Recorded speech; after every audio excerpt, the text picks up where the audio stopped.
Hello guys, welcome to Scholar Elite. Scholar Elite channel में आप सबका स्वागत है। मैं हूं अनुराग पांडे। देखिए, अब तक की वीडियो सीरीज़ में हमने एडवांस मैथ्स के बहुत सारे प्रॉब्लम्स जो हैं वो डिस्कस किए हुए हैं, पर आज के हम इस वीडियो में आपके लिए अर्थमेटिक के क्वेश्चन भी लेकर आए हैं। तो अब जो सीरीज़ हम बनाएंगे, अब जो वीडियोज़ हम आपके लिए लेकर आएंगे, उसमें हम अर्थमेटिक और एडवांस दोनों के ही मैथ्स सॉल्व करेंगे। अगर आपको ये वीडियो सीरीज़ अच्छी लग रही है तो आप हमें कमेंट करके ज़रूर बताएं। वीडियो अगर आपको पसंद आते हैं तो उन्हें लाइक ज़रूर करें। तो चलिए स्टार्ट करते हैं हमारा आज का ये वीडियो। देखिए, सबसे पहला क्वेश्चन है हमारा, आपके पास तीन जो हैं वो डिस्काउंट दिए हुए हैं 20%, 10% और 5% का, और आपको उसका एक समतुल्य एक जो है डिस्काउंट वो बताना है। मतलब कि आपको उसका एक इक्विवेलेंट रेट आपको फाइंड करना है। तो देखिए, मैंने इसके पहले आपको फॉर्मूला एक बताया हुआ था कि जब भी आपके दो डिस्काउंट दिए हों तो उसको आप एक इक्विवेलेंट डिस्काउंट का क्या फॉर्मूला है। तो वो जो फॉर्मूला होता है आपका वो होता है x plus Y minus X Y divide by 100। यहाँ पर x आपका होता है फर्स्ट डिस्काउंट और y जो होता है आपका वो होता है आपका सेकेंड डिस्काउंट। ठीक है, तो इसका मतलब है ये है कि अगर आपको एक डिस्काउंट दिया है और उसके बाद उसी में आपको सेकेंड डिस्काउंट दिया है तो उसका जो इक्विवेलेंट डिस्काउंट आता है उसके लिए ये आपका फॉर्मूला है। पर यहाँ पर आपको दो डिस्काउंट नहीं दिए हैं, आपको यहाँ पर दिए हैं तीन। तो हम क्या करेंगे, पहले हम इन दोनों को लेंगे और एक इक्विवेलेंट डिस्काउंट निकालेंगे और फिर हम तीसरे को लेंगे और फिर से यही फॉर्मूला दोबारा हम अप्लाई करेंगे और फिर उससे तीनों का जो है इक्विवेलेंट डिस्काउंट हम निकालेंगे। तो सबसे पहले हम लेते हैं 20 और 10 को। तो 20 और 10 को हम लेंगे तो उसको हम ऐसा लिखेंगे 20 plus 10 minus 20 into 10 divide by 100। यहाँ पर 20 इक्वल टू एक्स है और y की जगह हमने रखा है 10। तो 20 प्लस 10 जो हो गया वो हो गया आपका 30, और यहाँ पर हम इसको 0 से 0 काटेंगे, 10 एकम 10 और फिर 10 दूनी 20, यानी कि यहाँ पर बचा -2। तो यहाँ पर जो इक्विवेलेंट डिस्काउंट आया इसका वो आया आपका 28। ठीक है, यानी कि 20 और जो 10 का जो इक्विवेलेंट डिस्काउंट था वो आपके पास आ गया 10। अब हम बात करते हैं, आपके पास बचा हुआ है 5। तो अब जो आपको निकालना है इक्विवेलेंट डिस्काउंट वो निकालना है 28 और 5 के बीच में। तो फिर से हम यही फॉर्मूला अप्लाई करते हैं, x plus Y minus X Y divide by 100।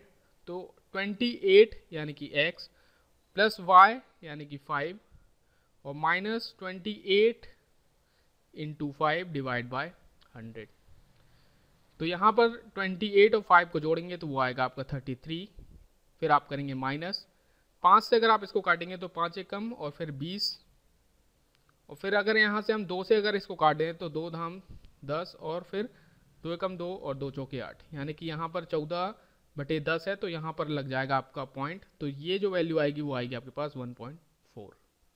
अब 33 माइनस 1.4 करेंगे तो वो जो वैल्यू आपके पास आएगी वो आएगी आपके पास 31.6, जो कि आपका ऑप्शन नंबर 1। तो जब भी आप देख लीजिए कि आपको 3 कंसेक्यूटिव डिस्काउंट अगर आपको दिए हुए हैं तो आपको उनका इक्विवेलेंट कैसे निकालना है। आपको ये फॉर्मूला फिर लगाना पड़ेगा 2 बार। पहले आप 2 डिस्काउंट लीजिए, उसका इक्विवेलेंट निकालिए, फिर आप उस इक्विवेलेंट में से आप तीसरे डिस्काउंट को लीजिए और फिर आपका जो है वो तीनों का जो है इक्विवेलेंट डिस्काउंट आ जाएगा। अगर आपको ये मेथड नहीं समझ में आ रही है तो आप इसको ट्रेडिशनल मेथड से भी जा सकते हैं, क्योंकि ट्रेडिशनल मेथड में आपको क्या करना होता है कि मान लीजिए जो वैल्यू थी वो 100 थी, फिर मैंने आपको बताया था कि डिस्काउंट और लॉस को आप एक जैसे ट्रीट करते हैं, यानी कि उसको 100 माइनस के फॉर्म में लिखते हैं। तो पहला था आपका 20, यानी कि 100 माइनस 20 डिवाइड बाय 100 करते आप। फिर उसी में आप 10 है अगला, तो 100 माइनस 10 डिवाइड बाय 100 करते, और फिर यहाँ पर आप करते 100 माइनस 5 डिवाइड बाय 100। तो इस प्रोसीजर से भी जाके आप जो है इक्विवेलेंट डिस्काउंट निकाल सकते हैं। पर यहाँ पर आपको एक चीज़ जो ध्यान में रखनी होती है कि जो वैल्यू आपके पास इस पूरी इक्वेशन को सॉल्व करने के बाद आएगी उसको आपको 100 में से घटाना पड़ेगा। मान लीजिए कोई x वैल्यू आती तो उस 100 में से अगर आप x घटाते तब आपको छूट मिलती। इस चीज़ का बस आप ध्यान रखना पड़ेगा अगर आप इस मेथड से जा रहे हो तो आपके लिए ये होमवर्क है कि आप इसको ट्रेडिशनल मेथड से भी एक बार सॉल्व करके देख लें, ताकि आपके जो कॉन्सेप्ट हैं वो क्लियर हो जाएं। अब बात करते हैं हमारे नेक्स्ट क्वेश्चन की। देखिए नेक्स्ट क्वेश्चन हमारा, किसी धनराशि पर 5% वार्षिक दर से 8 वर्ष का साधारण ब्याज जो है वो है आपका 840 रुपये।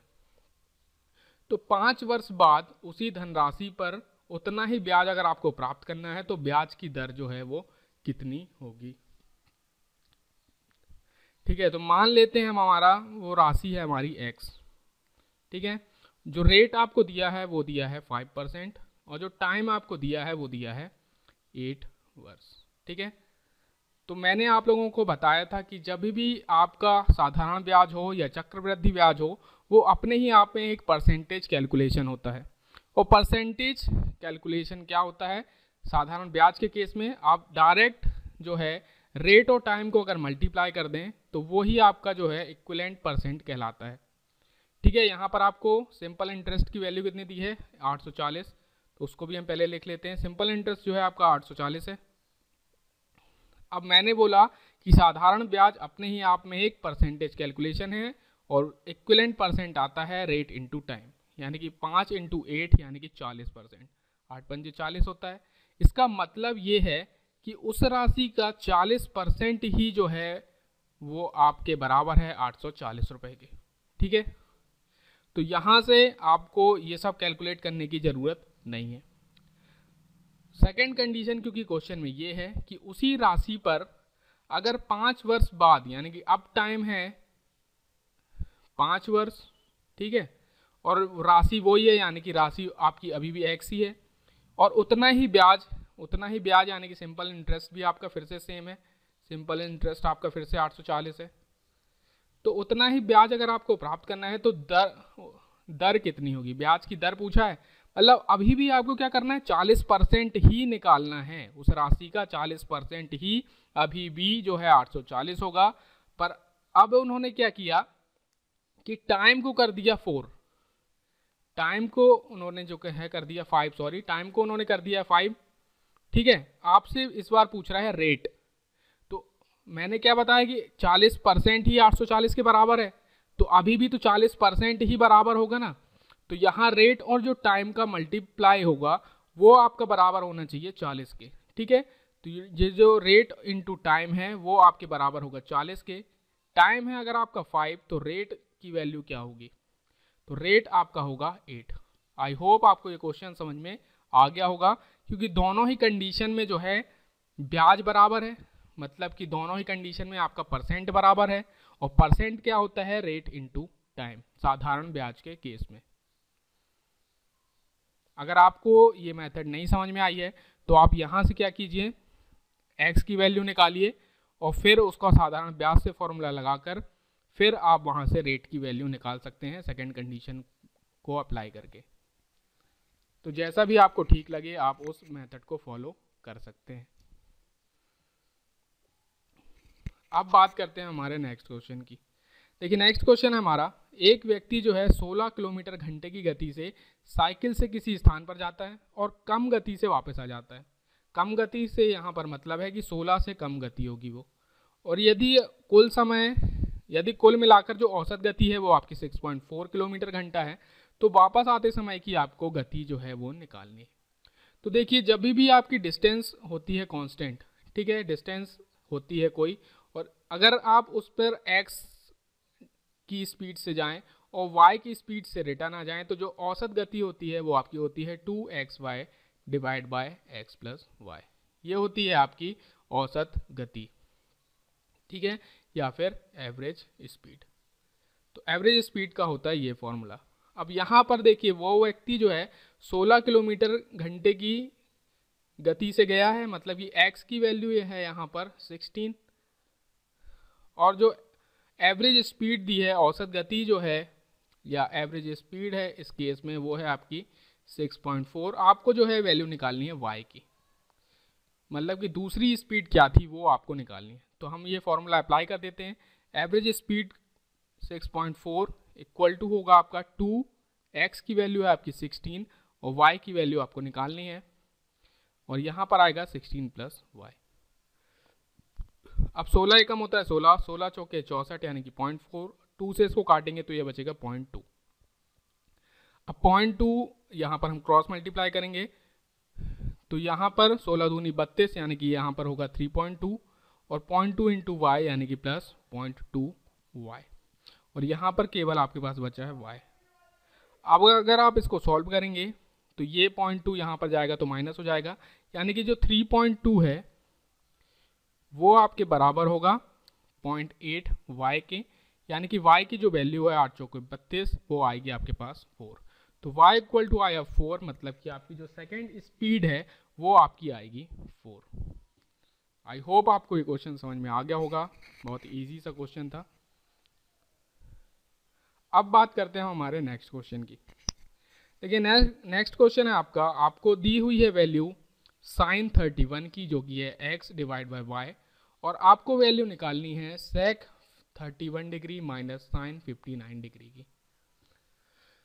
तो ऐसे अगर आप ध्यान से देखें इस क्वेश्चन को, तो जो साइन की वैल्यू है वो एक्स वाई के टर्म में दी हुई है, और यहाँ पर भी जो वैल्यू आपको निकालनी है ऑप्शन से हमें देख के पता चलता है कि वो भी एक्स और वाई के टर्म में ही आपको निकालनी है। तो सबसे पहले हम इस केस में क्या करते हैं, बना लेते हैं एक राइट एंगल ट्राइंगल, क्योंकि साइन कॉस टेन आपके हमेशा राइट एंगल ट्राइंगल के ही ट्रिग्नोमेट्रिक आइडेंटिटीज होती हैं आपकी sine cos tan right angle triangle की। ठीक है, तो हम मान लेते हैं ए बी सी जो है हमारा वो राइट एंगल ट्राइंगल है।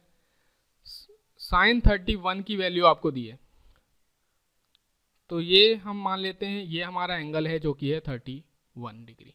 अब ये है 90, ये है 31, तो ये जो एंगल होगा वो आपका हो जाएगा 59 डिग्री का, क्योंकि त्रिभुज के तीनों कोणों का जो योग है वो होता है आपका 180, तो वहाँ से ये आपका जाएगा 59।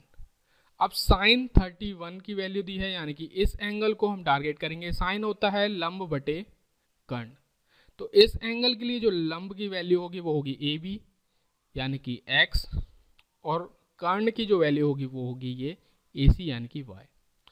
तो यहाँ पर जो राइट एंगल ट्राइंगल में कर्ण होता है सबसे बड़ा और वो उसकी वैल्यू है y, तो ये जो बी सी की वैल्यू है वो पाइथागोरस के थ्योरम हम लगाएंगे तो वो आएगी अंडर रूट कर्ण का स्क्वायर माइनस लंब का स्क्वायर, यानी कि ये जो वैल्यू आएगी बी सी की वो आएगी आपके पास y square minus x square under root, और ये आएगी आपकी पाइथागोरस थ्योरम से।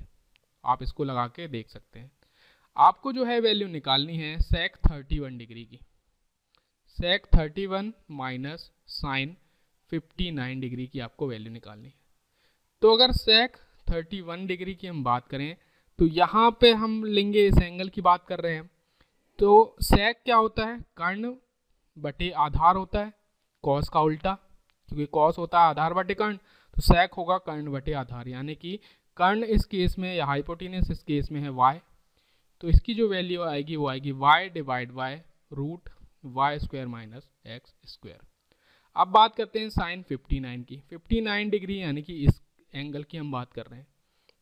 साइन आपका होता है लंब बटे कर्ण, पर जब इस एंगल की हम बात करेंगे तो एंगल के सामने वाला होता है लंब, यानी कि इस केस में जो लंब की वैल्यू है वो आपके पास आएगी root Y square minus x square. तो यहाँ पर हम लगाएंगे minus root Y square minus x square, ये है आपका लंब, और कर्ण इस केस में अभी भी है y।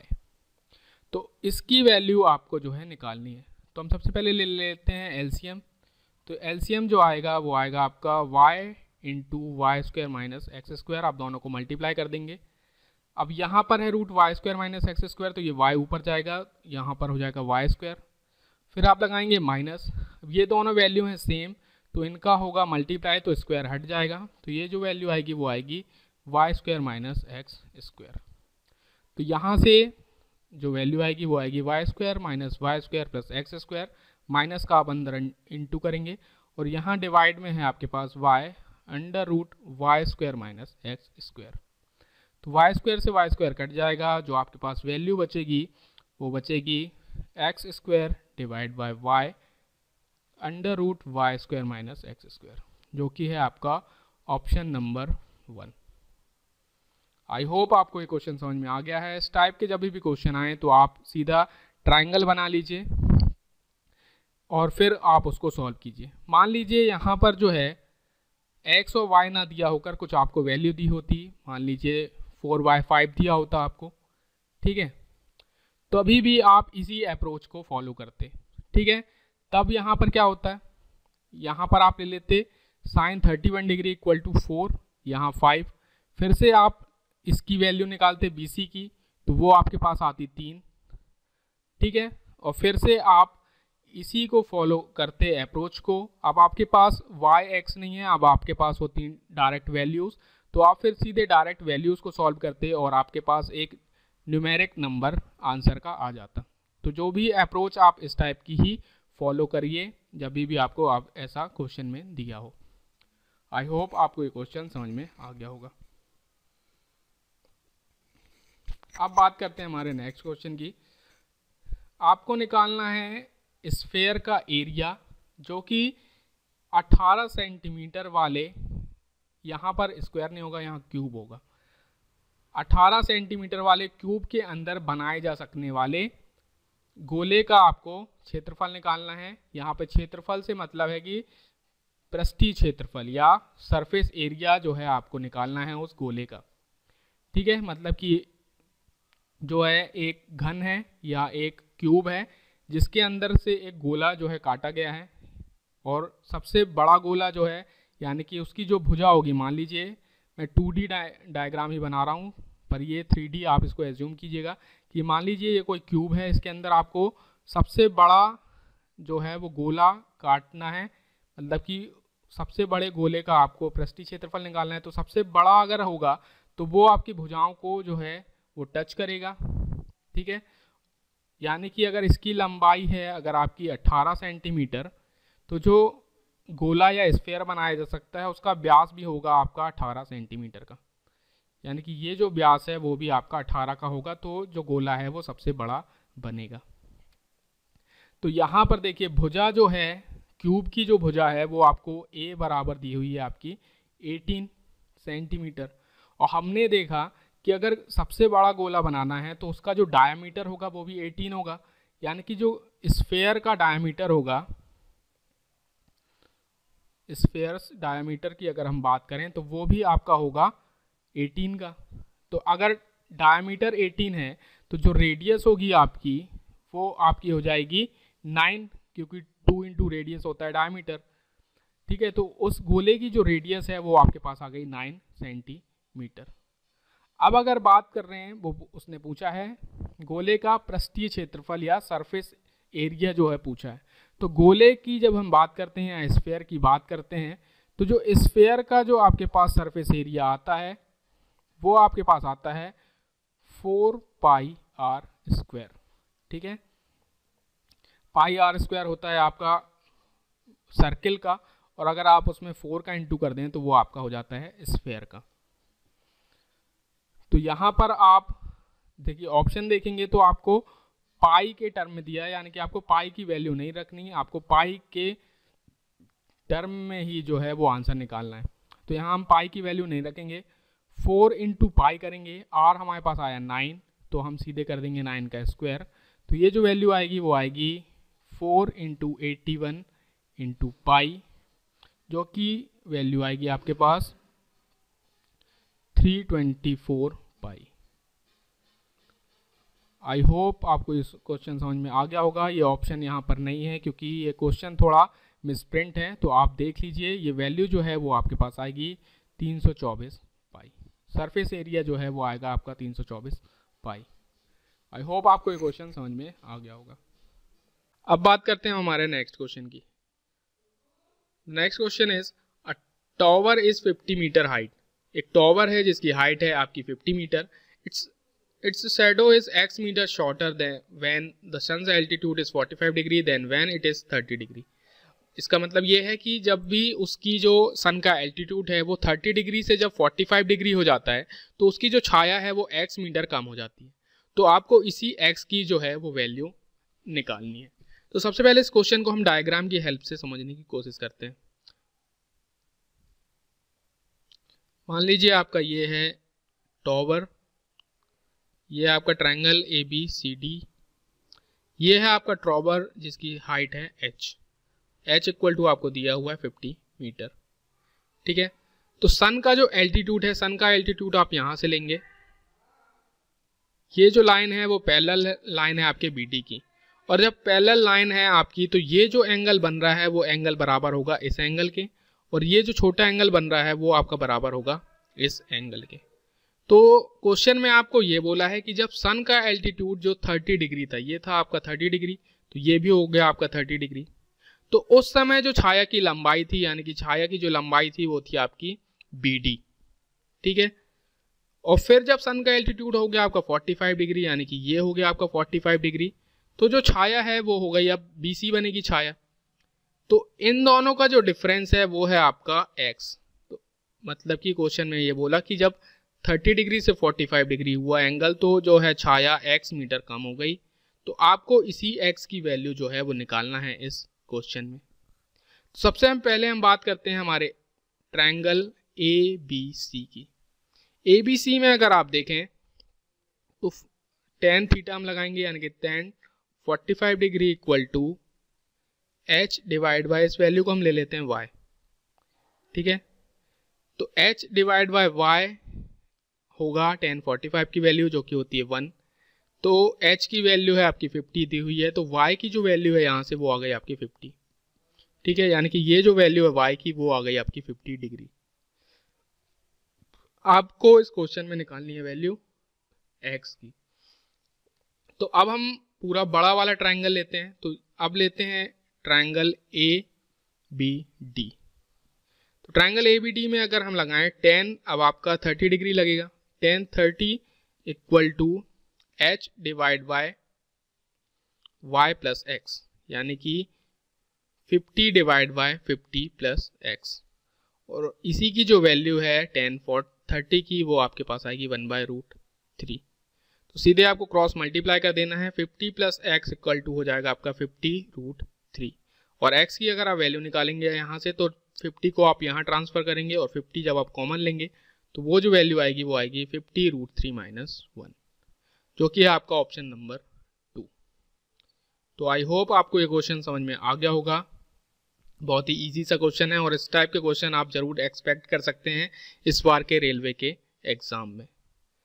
बात करते हैं होमवर्क की। मैंने पिछले वीडियो में आपको एक होमवर्क दिया था, एक मैंने अलजेब्रा का क्वेश्चन आपको दिया था, जिसका कि मैंने बोला था कि आप उसको सॉल्व कर लेना। बहुत ही इजी सा क्वेश्चन था, उसमें कुछ लॉजिक था नहीं, इसलिए मैंने होमवर्क दे दिया था आपको। तो उस क्वेश्चन का जो आंसर था वो था 5/6।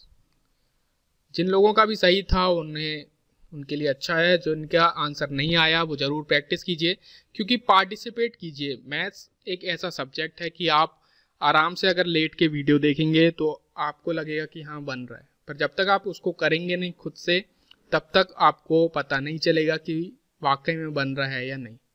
तो ज़रूर पार्टिसिपेट कीजिए, जो भी होमवर्क आपको दिया जाता है, जो भी बोला जाता है वीडियो में, वो आप ज़रूर कीजिए, तभी जो है आपको मैथ्स बन पाएगी। तो आज के इस वीडियो में इतना ही। कुछ और हम वीडियोस लेकर आएंगे आपके लिए, जहां पर अर्थमेटिक और एडवांस दोनों के क्वेश्चन हम आपको कराएंगे। ये वीडियो अगर आपको अच्छा लगा तो वीडियो को लाइक जरूर करें, शेयर करें अपने दोस्तों के साथ, और जुड़े रहें स्कॉलर एलीट से। Thank you.